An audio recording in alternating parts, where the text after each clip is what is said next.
just about live here. It always puts us on a moment before you're ready on Instagram or on YouTube. So I guess I'll just start. How's it going? How are you doing today? Very good. How are you, Taylor? Good, man. We just wrapped up teaching the Kabbalistic Tarot class, so that was a fun 2 hours. Uh, more. Hold on one second. Let me mute that. More good success here at the Mystic Arts. So yeah, everything is going well. That's beautiful. Yeah. So, Yeah. how you been? How's everything going for you? Everything is going well. I gotta say, like our Starseed classes are going incredibly well, and you saw this last time. My stepmom was there, my stepsister was there.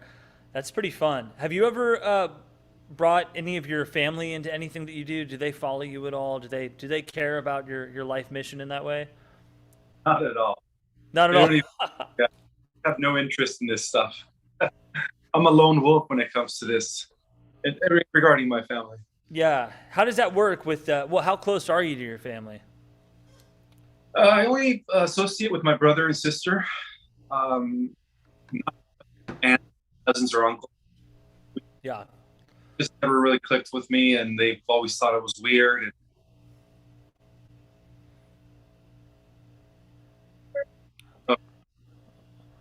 Man, I hate to say this. I'm losing sound.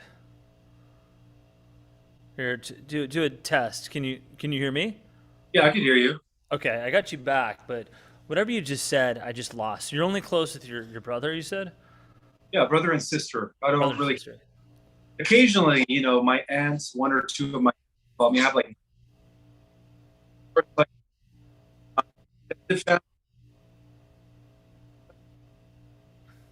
I've always been like the sheep of the family anyway. So, Yeah. so Man, you might have to put in those headphones or something because the sound is just, I'm missing every other word you're saying. let me go get those. Yeah, yeah, let's do that.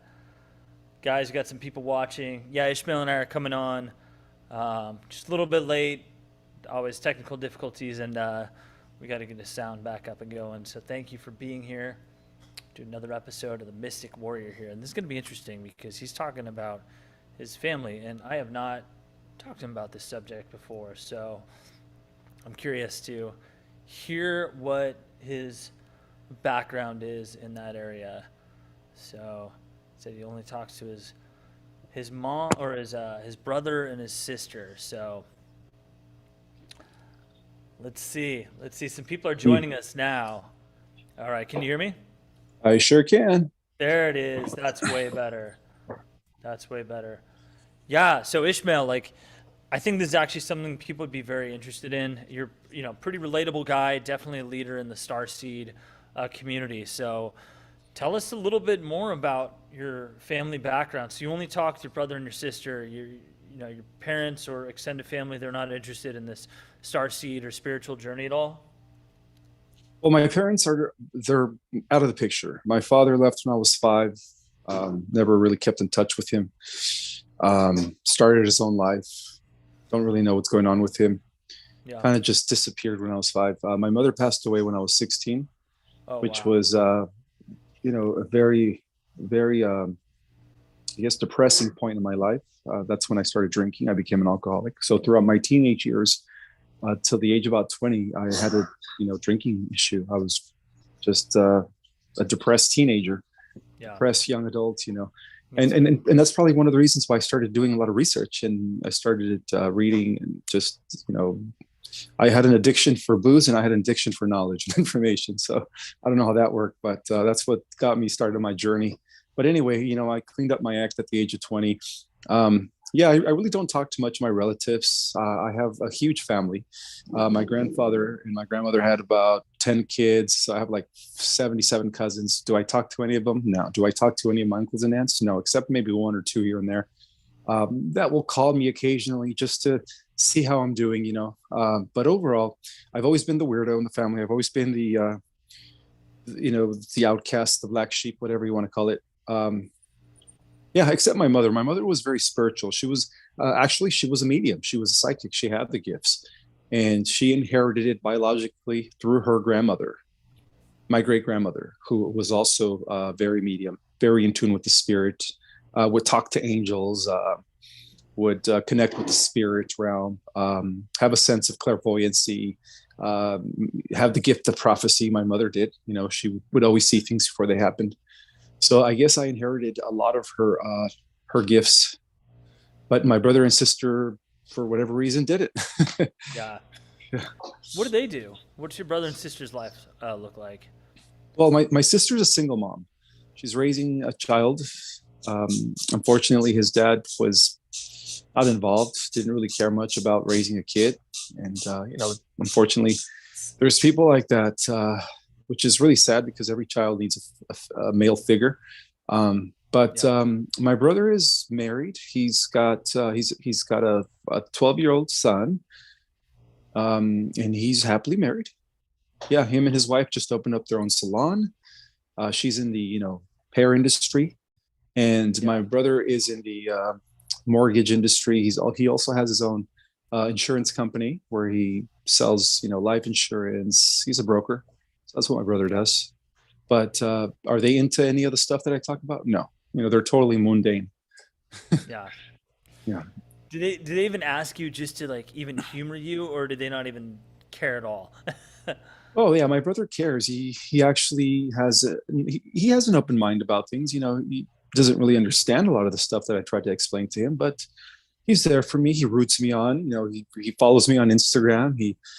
He's very supportive. He's saying, "Wow, Ismael, your message is really reaching a lot of people," and so he'll like congratulate me and give me props and stuff. But my sister doesn't really talk much. I mean, we talk, but we don't really have like the relationship that me and my brother have. Like my brother will call me at least once a week just to see how I'm doing, or I'll call him and stuff. But I try to call my sister occasionally. Yeah, she's just in her own little world. She doesn't. I think she's a hermit. She doesn't really do much. So. Well, I have a question from the comment section from Quantum Love 8. I don't know if it's a male or female, but they say they want to hear your take on the white hats and on the CERN. Of course. Well, as of 2016, when QAnon came into the scene, that was the biggest military operation in the history of our world, involving many, many countries that were fighting the NWO and the cabal, the deep state, and all of their propaganda and stuff. And so one of the things that they had to secure was CERN, because CERN has been very, very dangerous in the eyes of the multiverse. We're dealing with not just discovering the God particle, the Higgs boson, but which was a front. The truth of the matter is that the reason they built CERN was to open up portals into other parallel universes or other dimensions, in other worlds, in order to, try to either access information or resources from these other dimensions or other parallel universes and bring it back to our reality to study it, or to open up a portal to allow, fallen or dark energy entities to come in. But so that whole area where there has been a huge galactic war that's been taking place between the Earth Alliance, Galactic Federation, and then of course the cabal, who has been under the control of the Draco. So luckily, as of 2016, the White Hat operation with the Earth Alliance were able to secure CERN, and one of the reasons why the Dark Hats were very unsuccessful in accomplishing their task of opening up a portal and allowing whatever to come in was because of the fact that the Galactic Federation was always there to counterattack it, to neutralize it, whatever you want to call it.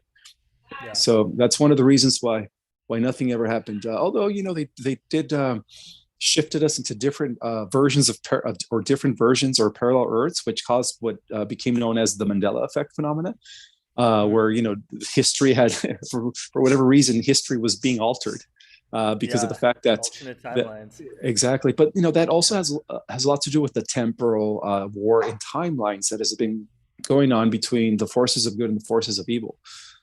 So a lot of this, this infighting has a lot to do with also time travel and stuff. So, but luckily, the forces of good, were able to see the probable timelines and secure the most positive ones.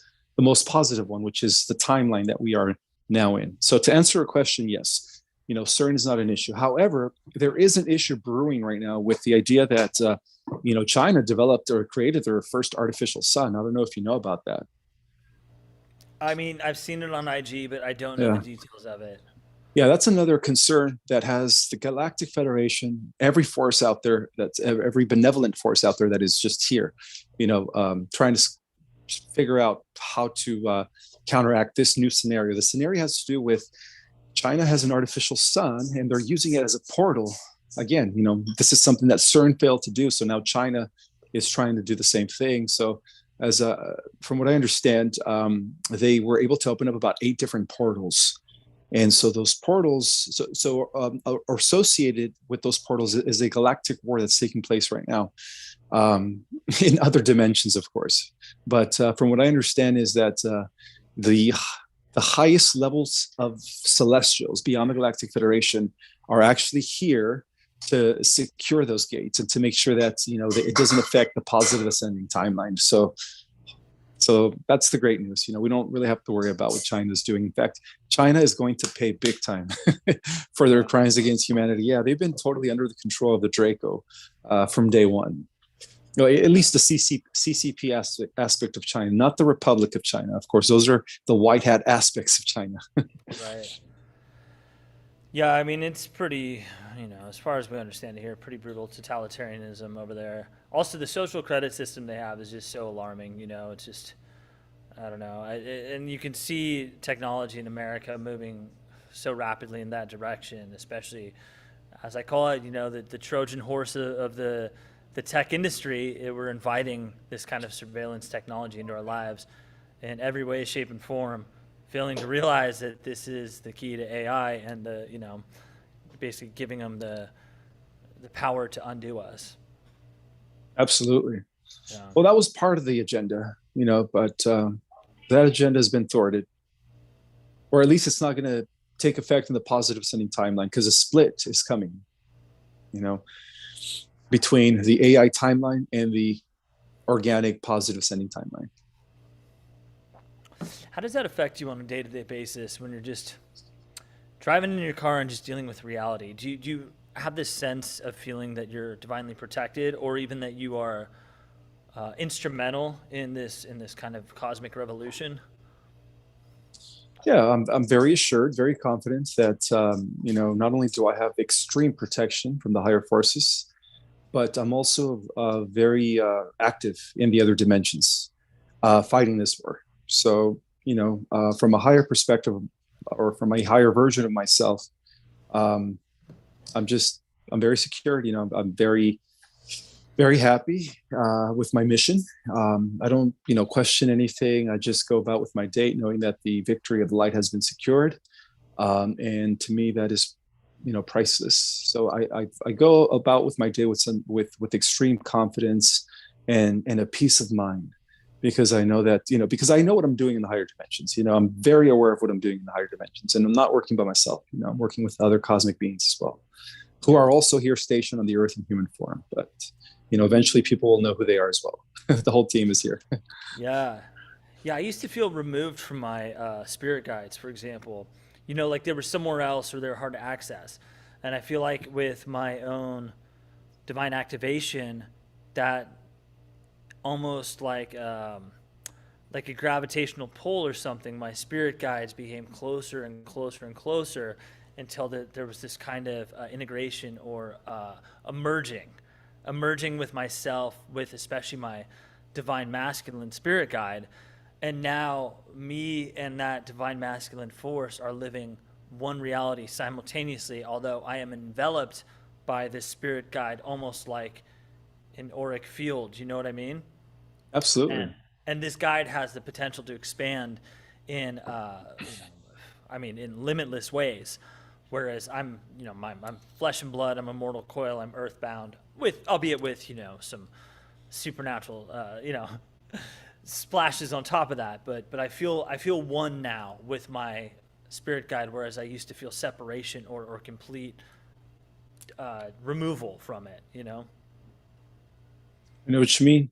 Even our spirit guides and our angels are actually different aspects of ourselves. Because see, our total being is so the how can I say it? We can't really embody our full consciousness in this dimension and these, bodies until they become upgraded. Of course, then we're going to be able to integrate higher versions of ourselves. But for the most part, all of our spirit guides, all of our angels that are guarding us, are protecting us, are actually part of our overall monad. So that's what we are. At the highest level of reality, we are just a fragment of Prime Creator Source. And as we lower our frequency and we experience reality in lower and lower levels or lower densities, right? Lower dimensions, it seems like everything's fragmentalized, but those aspects of ourselves in the higher dimensions are still operating and they're still working, securing, even ourselves that are stuck in the lowest level of reality. But they're there because they know that everything has a purpose. They know that the time would come with all those aspects or all those versions would just collapse back into one, as it was before the monad decided to divide itself. Yeah, I love that, man. The monad. I talk about that in my Kabbalistic Tarot class because that is mostly what's referred to as the top sphere on the Tree of Life, which we also call Source or Keter. But the monad, it is the source creator, but the origin or the individuation of consciousness, of the cosmic mind, of universal consciousness. So yeah, I love that, man. I love that. I have a question though that people are asking questions and I'm really curious to hear. I have an answer for this. I want to hear your answer too. So starseeds seem to attract narcissistic partners. There's definitely a highlight on polarity. 0 point neutralize the polarity for now, but it seems like such a contrast. Curious about your relationships in that sense. So what is your thoughts about starseeds attracting or being attracted to narcissists? That could be something that's related to a karmic soulmate. Because we have more than one soulmate. We only have one divine twin flame, but we could have up to multiple soulmates. So that all depends on the contract, their life's blueprint, because everything happens for a reason. Even, all the bad things in our life are there to educate us on something. Yeah. So the way I see it is everything has a purpose. If a starseed is in a relationship with a narcissist, it's because that starseed is there for a reason. There's something that starseed needs to learn from that narcissist.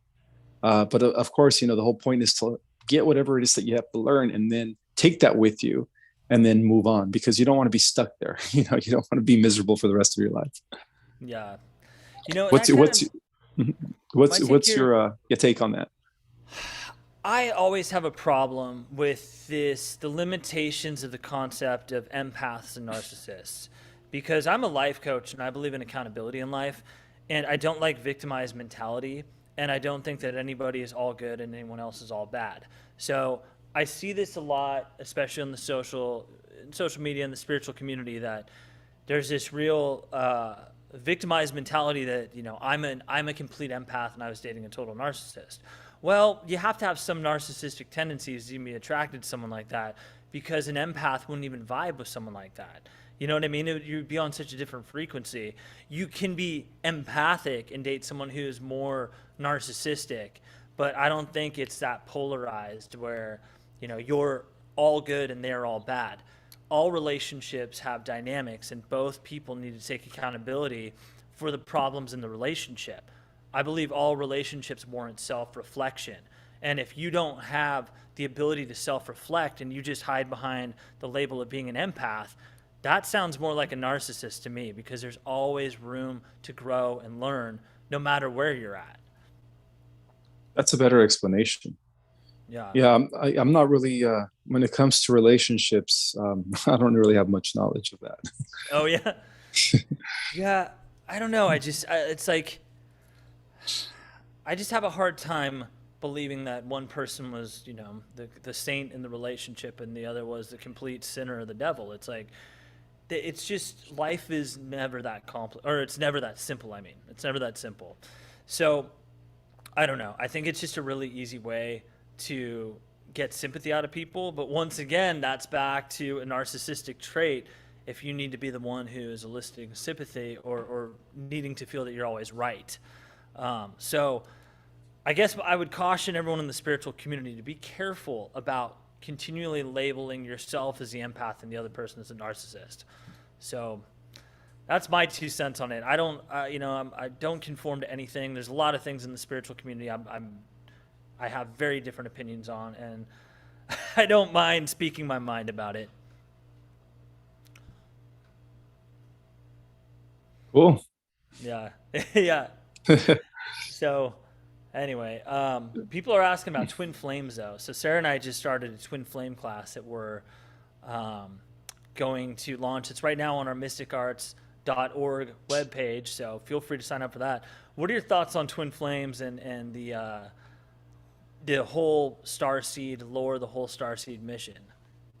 Well, some believe that that the reunion of the divine feminine and the divine masculine coming into balance is part of the starseed mission.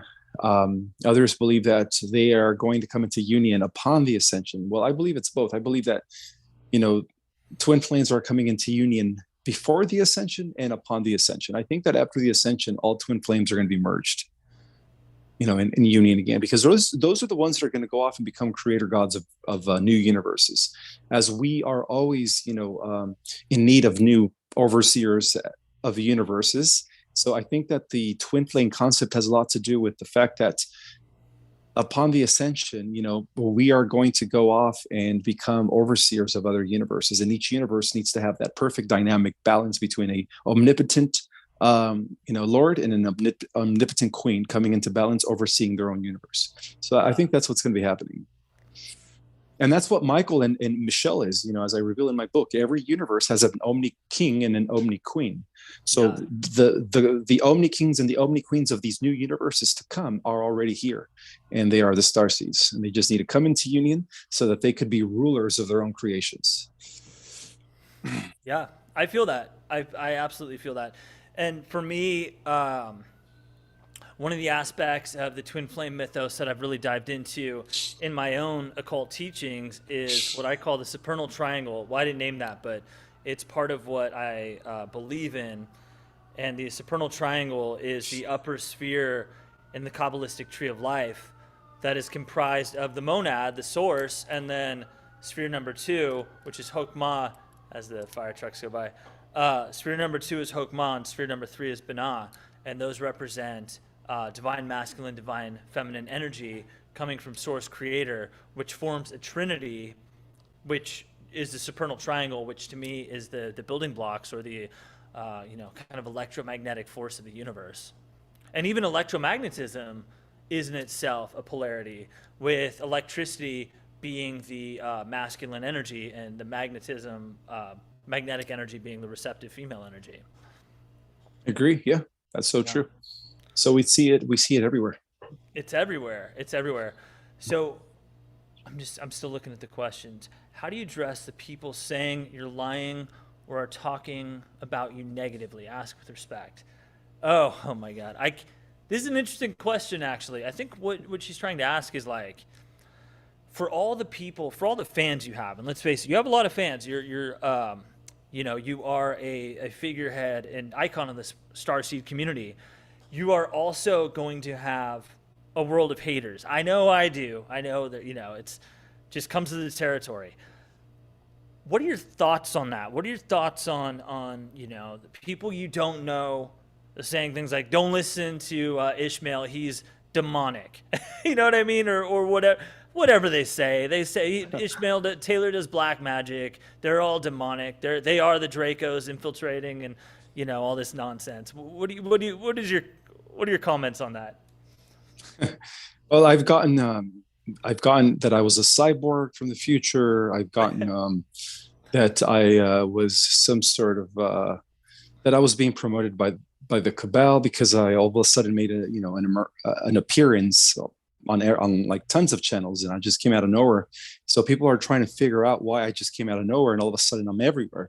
Well, it's probably, the way I see it is, I knew before I wrote this book, I knew that when the time was ready, when the people of the earth were ready for this next level disclosure, that my book would be released. So the way I see it is, the people of the earth are ready for this type of knowledge. So of course you're going to have haters. Of course you're going to have people that are going to try to put you down if it's because they're jealous, or if it's because they're following somebody else who is teaching a different philosophy about the galaxy. And there's many reasons why people are going to be hating you, but I really don't care what they say about me. All I care about is that I'm helping thousands of people out there. Every day I'm getting DMs from people that are thanking me because they say that I changed their life. They're saying thank you for all your knowledge and wisdom, because it's really allowed me to remember things, or it activates me, or all this positive effect that I'm having on humanity, to me, means more than any of the negative comments. Because to me, those are just trolls, as we would call them, trolls, right? There's always going to be trolls, but I don't let it face me, Taylor. The way I see it is, I'm meant to reach whoever I'm meant to reach. I'm meant to help whoever I'm meant to help. And to me, that is gold. I don't really care about those that are talking bad about me at all. That just doesn't face me. I just see it as publicity. Let them say I'm a cyborg. Let them say I'm being promoted by the cabal. If I'm being promoted by the cabal, why am I always talking about the Earth Alliance and the Y Hats and the Galactic Federation and about the positive timeline? I'm such an instrument of the cabal, right? I just ignore it. Yeah. The amount of judgment out there is it's overwhelming. It's like shocking in the spiritual community, because for me personally, I always look at the spiritual community as it's supposed to be the opposite. It's supposed to have a much more alternative and progressive approach to ideas and these subjects we're dealing in, like these occult spiritual subjects, versus very formal, conservative, organized religion. We're the ones who are supposed to be open-minded. We're the ones who are supposed to be trailblazers. Yet there's a lot of that kind of pseudo-biblical religious propaganda that has seeped its way into the spiritual community, that's based on really fire and brimstone, wrathful judgment. And it's like, guys, we're trying to move away from this. We're trying to reach a higher state of consciousness. And not only is there extreme judgment, but there's also a lot of pettiness and gossip and rumor spreading and all that, which is, hey, it's life and I get it. But at the same time, it's a little bit disappointing that it's so rampant, especially when it's not necessarily based on the work you and I do, but things like the vibe people get from us based on our page, or based on the aesthetics of like the Mystic Arts page or something like that. For example, I get all your emails because I run all the emails for the Mystic Arts. So every single person comes to me. We'll set up your email through the Mystic Arts soon. But, dude, we got so much work to do, man. But you don't even want them. Trust me, you don't want them, because there is just a lot of, you get a lot of fan mail for starters. But there's also other degrees of it. There's a lot of people that want to get close to you for, I think, their own self-aggrandizement reasons. It's kind of crazy. So, like, what I was originally saying, though, is that people have written me stuff like, I really wanted to take Ismael's Starseed class, but now that I'm looking at your website and I see that you're doing elemental magic, I decided I want nothing to do with the mystic arts. That's not for me. That's demonic energy. And the email comes to me, the founder of the, and I'm reading it. I'm like, okay, this is my school that I created with Ismael. Like, this is subjects that I teach, I have expertise in, and you don't even, the person writing that, they have no idea what the content of those courses are. They just see elemental magic versus starseed cosmology, and they say, in their mind, they're like, starseed cosmology, angelic, heavenly, elemental magic, demonic, bye-bye. And it's like, guys, keep an open mind here. We're trying to raise the vibration of the planet through starting a new educational institute. Anyway, tell me some of your thoughts on that. Well, as a reminder, I guess I'm just going to reveal the truth. Jesus, the Christ, and Mary Magdalene were practicing white magicians. They were alchemists. They were astrologers. Exactly. They understood the esoteric arts. Right. So there is this thing called white magic, people. Okay, this war between good and evil, it's also a war of magic. At the highest level of the Cabal, we have a group of necromancers, dark magicians, sorcerers that have been running the show for the Cabal. Opposite to them and fighting against them and counteracting them, we have a community of white magicians. Some may call them the Ascended Masters, Saint Germain, and the Katumi, Almoria, and stuff. And they also have spiritual powers, right? They could teleport, they could bilocate, they could influence minds, they could influence reality.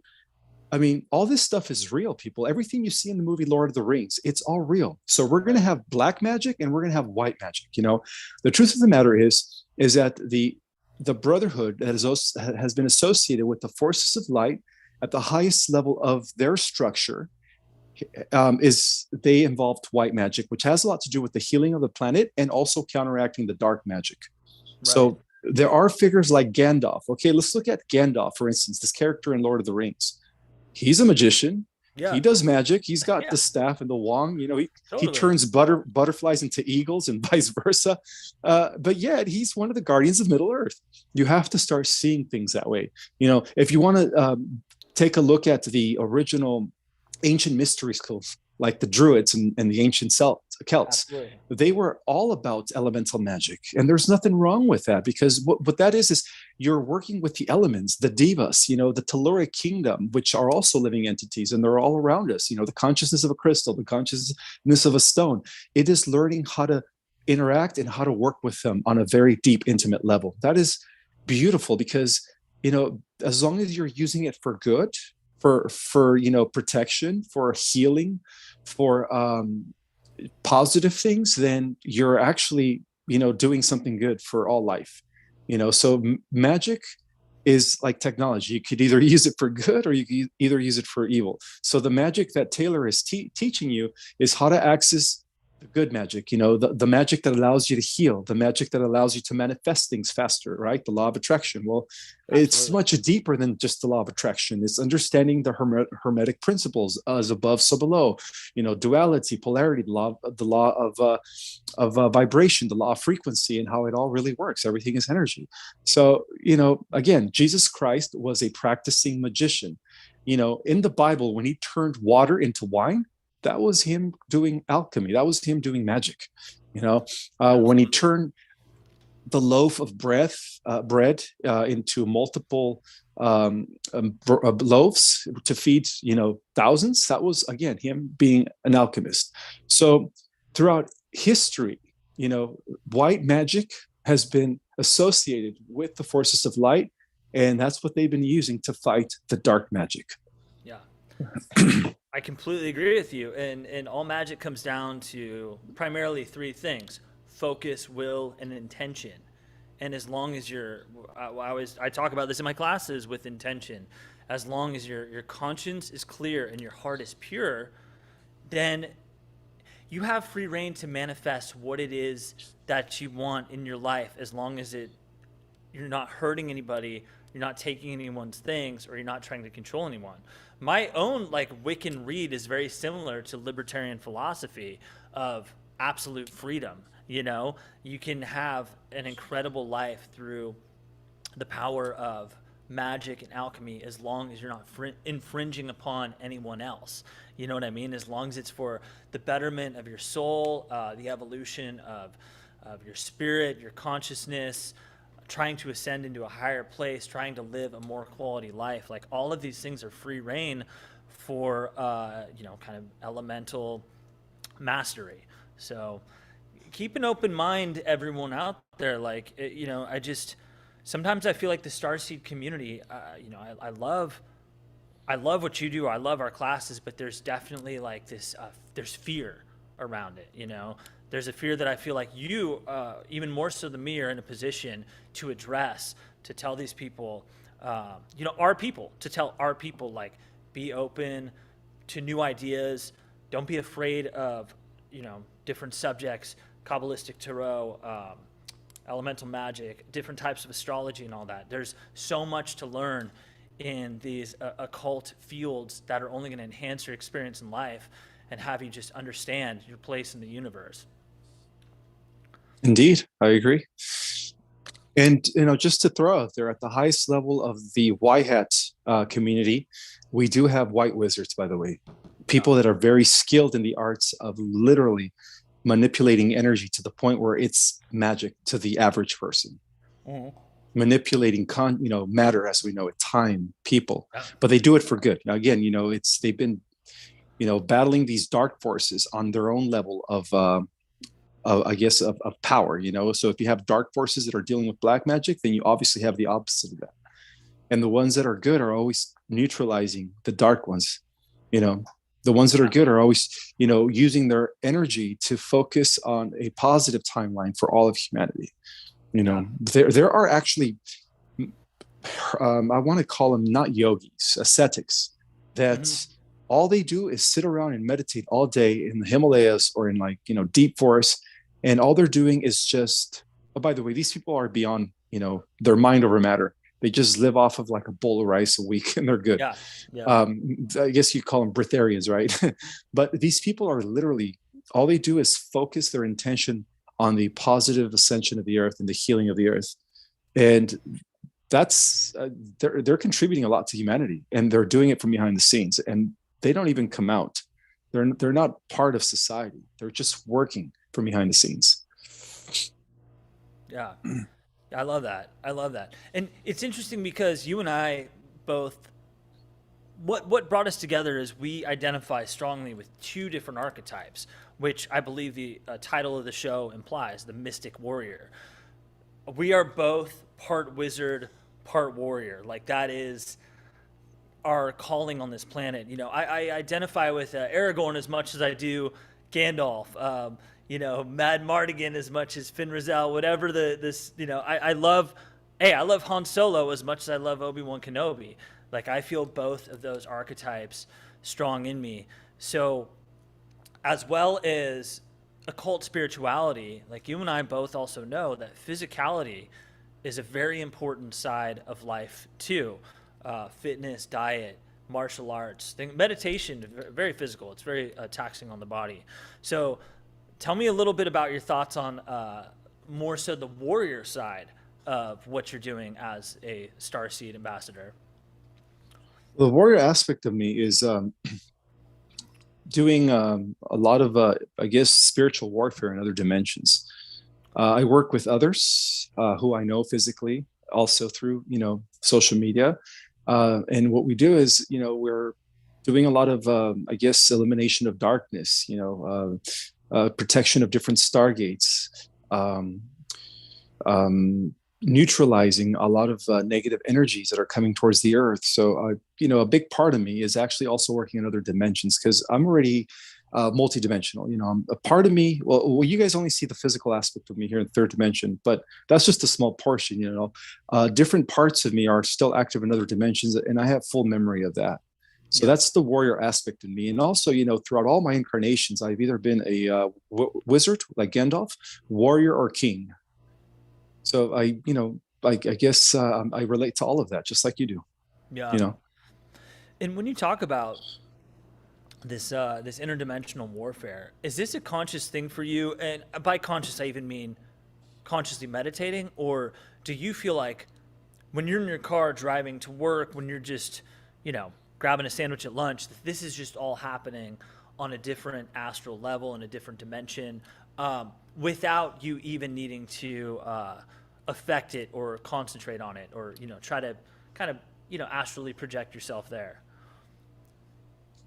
Sometimes it happens when I'm just going about my day, but for the most part, when it's a serious battle regarding the protection of the earth, I have to actually go into a meditation with my team, and then we go into work. At that point, we do the work in the higher dimensions. What does that look like, going into meditation with your team? Is it, I guess the big question is, first off, is this IRL, baby? Is it in real life, or is this through Zoom? Oh no, it's real life. It's real life. Yeah, it's real life. It's like we sit, we all meditate at the same time, and all of a sudden, our higher selves are all working together in the higher dimensions, and and we just kick ass. Is eliminate a lot of AI. so I mean, like, oh, BA just joined too, and Monica is a question. I'll get to that in just a minute. Welcome, BA. So in real life, like you're talking about in LA County, like you guys do this. Well, we're spread out throughout the world, yes, but I'm the guardian of the West Coast, you could say. That's why I'm here in Wow. California. Yeah. That's a hell of a title, The Guardian of the West Coast. Yeah, well, a good movie to understand I guess my mission, my purpose is Doctor Strange. Yeah. So, yeah, like the figure in Doctor Strange called the not the doctor himself, but the wise one, the ancient one, right? The bald lady. Yeah, the ancient. How she's involved in a physical body, but at the same time she could manipulate reality, go into a meditation and alter reality. That's what it's like. That's what it's like when I do work in the other dimensions. It's so interesting you mentioned Doctor Strange, because that movie had a profound effect on me when it came out in 2016, because that was pre my autoimmune disease, which is what really led to my spiritual awakening. Now, I grew up with an occult background in my family. That was, my mom taught that all through childhood, so I was surrounded by that. But I didn't ever take it. Well, I never looked at it as a profession, for starters. I never looked at it as a way that I could actually live my life and make money. I just thought it was kind of cool to study. I mean, it was very, I was fascinated with the subjects, especially tarot and astrology and cosmology and all that. But I never thought, 2016, I was 35 years old. So I never thought, by 2022, I'll be making a living as the founder of the mystic arts, which actually, comes from Doctor Strange, Steve Ditko, 1963, that came up. But so 2016, I was watching Doctor Strange in the theater with what later became my ex-wife at the time. And I believe it was October 2016 when it came out. I knew something was missing in my life as I was watching that movie. I knew it. I felt it inside of me. I'm like, I worked at a hotel. I was living a very vanilla life. There's something wrong with my life purpose. Those guides I was talking about that I didn't feel connected with, they were very removed, very removed. I was drinking a lot and partying and all that.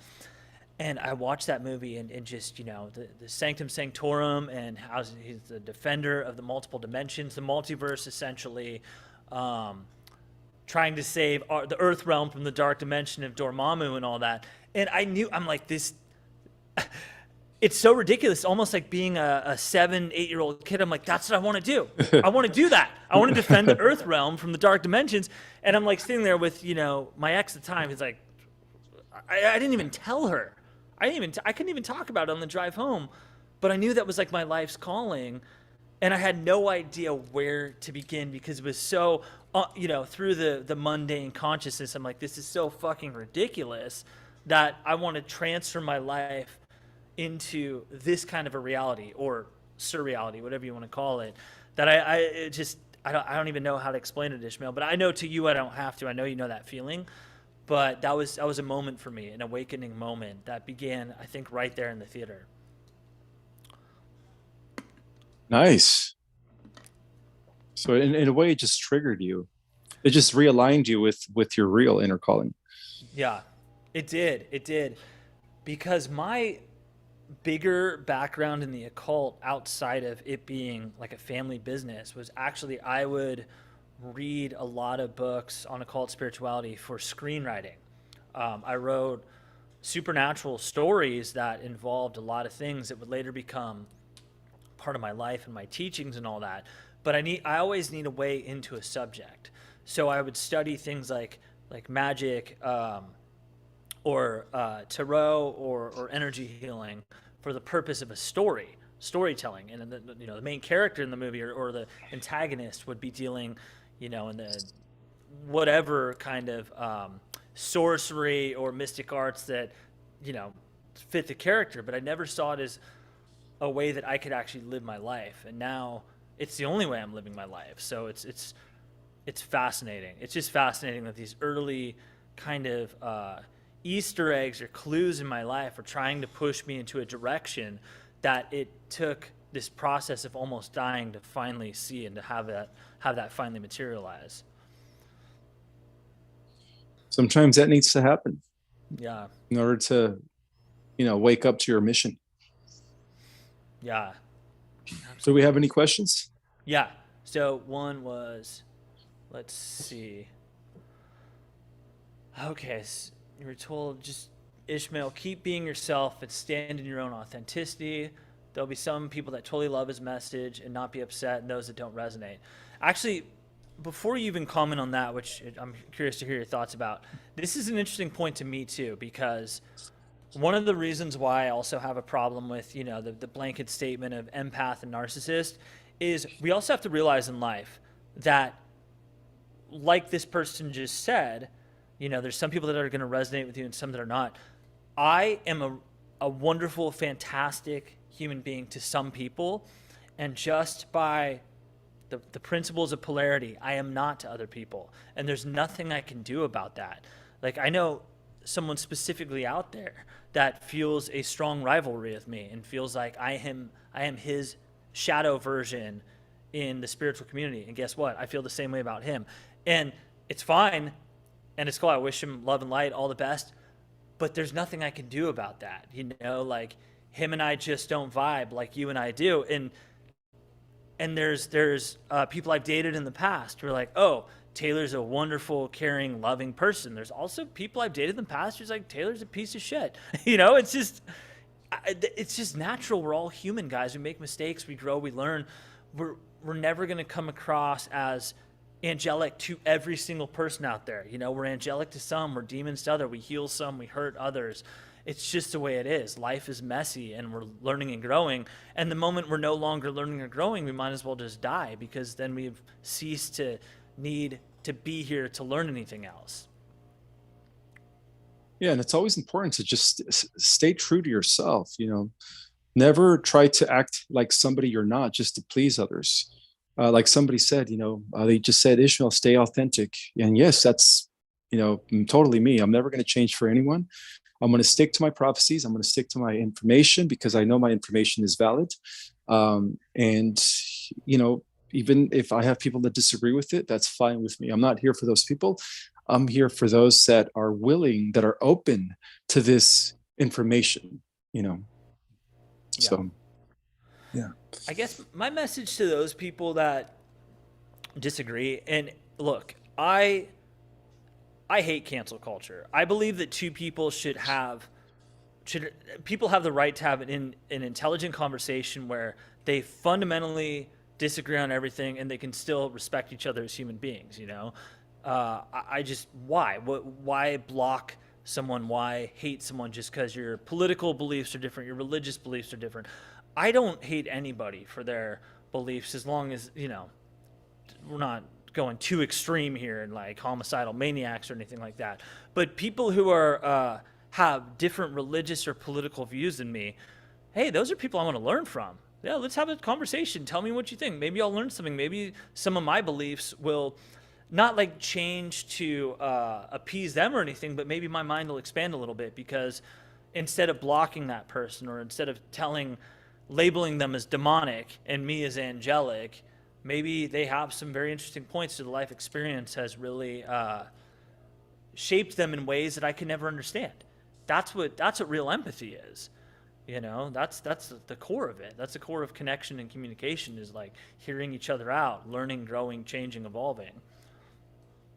I agree with that as well. Have an open mind, see it as a roundtable forum. It's not just, you're pushing your belief systems, but it's also you listening to others so that you could have different perspectives, or at least understand different perspectives.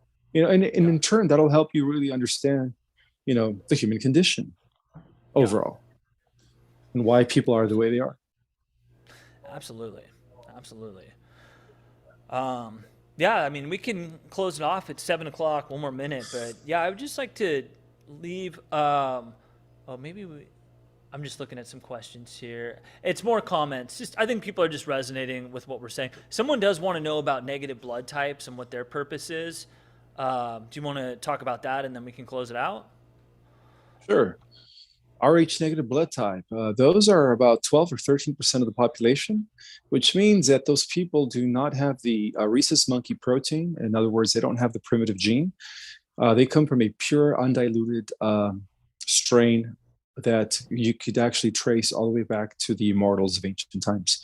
So they're pretty much, the descendants of the gods, for, I guess that's the best way to put it. That's what the Rh negative people are. And most of the star seeds are Rh negative. However, there are star seeds that are also Rh positive. So there could also be star seeds that are Rh positive, but the majority of them are incarnated in the Rh negative blood type. So another thing to add that is the fact that the Rh negative blood type is also related to the descendants of Jesus and Mary Magdalene. They were also Rh negative. Wow. Well, that's something, that's good company right there. This is an interesting question. Do you both consider yourselves to be divine masculines? You go ahead and start. Me? Yeah. Well, yeah, of course. Yeah, divine masculine. Yeah. I guess I'll answer as to I feel like this person's wondering what that means exactly. So, okay. Yeah, I guess to me, why I would consider myself a divine masculine, I want to make one thing very clear. I don't consider that divine masculine is not the same as perfect at all. There is no such thing as perfection. So divine masculine to me is that I actually feel like I'm living in my life's purpose. What I was called to do on this planet is what I do on a day-to-day basis. Once again, is it perfect? Is it at the absolute apex top of the food chain? No, because I do believe in this life, there is no such thing as perfection. That's for death. That is, you learn and grow and change and evolve until you die. And then you go into the next stage of the infinite game and you learn and grow and change and evolve in that stage. So divine masculine is not about being angelic. It's not about being perfect. It's not about being flawless. What it is about is living in your life's purpose, knowing that your soul is in a process of growth. You still fuck up. You still make mistakes. You still hurt people. You still, are not always, when you make mistakes, you are self-reflective. You are aware. You learn from them. And if need be, you make amends. You ask for forgiveness. You forgive other people easier. You don't live in a world of hatred or judgment. You're open to everything. Someone can violate you or disrespect you, and you have the choice to cut them off, or you have the choice to allow them to apologize. There's compassion. There's humanity in there. You're always willing to listen to people to a certain extent.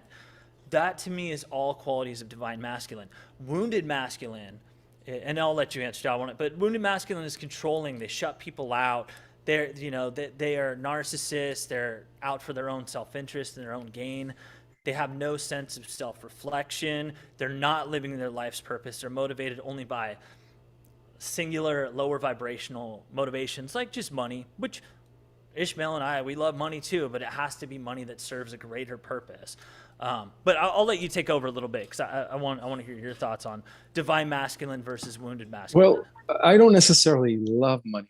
I know that it's needed for this life. More than anything, I love wisdom and knowledge. Money is just byproduct of that. But I'll agree with that. I'm not going to say money's above wisdom and knowledge. I'm just saying we're human. Like we have to pay bills. Yeah. Of course, but more than anything, my interest is in gathering information, gathering knowledge, so that I could in turn distribute to as many people as possible.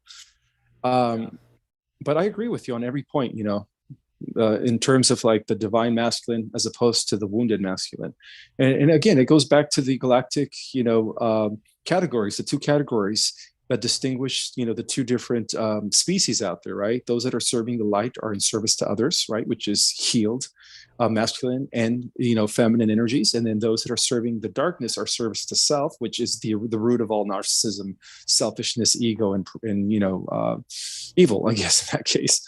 Yeah. So it all boils down to that. A divine masculine is a person who is trying to constantly improve in being a better person and being a better version of themselves, and of course, like you said, falling into alignment with your purpose. And a person who is wounded is the opposite of that. It's a person who's constantly wanting attention, who's constantly needing the support of, not the support, but the acceptance and approval of others. Yeah. And they're not in their authentic self, and that is a wounded, either feminine or masculine person. So it goes both ways. We're all here to evolve. We're all here to become better versions of ourselves. So I believe that the entire starseed community, they're all divinely, divine masculine, divine feminines, and they're all rising. And that's the beauty, is that everyone is aligning with their higher purpose, which is awesome. Yeah, I agree. I think the biggest enemy of being in your divine power is just extreme judgment. Hatred and judgment. Those are when you find yourself feeling that way all the time, or just quickly. It's almost like the list of like Sith qualities, like quicker, easier, more seductive. It's like when you find yourself just constantly hating on everything, just constantly like writing everything off that doesn't exactly fit in your very narrow worldview. That's just wounded energy. It's like, be open, receive. The word Kabbalah means to receive.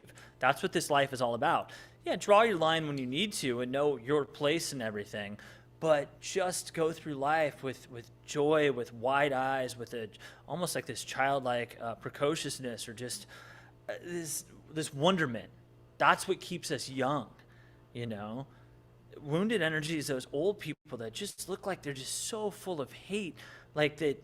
They want to like violently act out at someone at the grocery store who brushed past them with their cart a little too closely.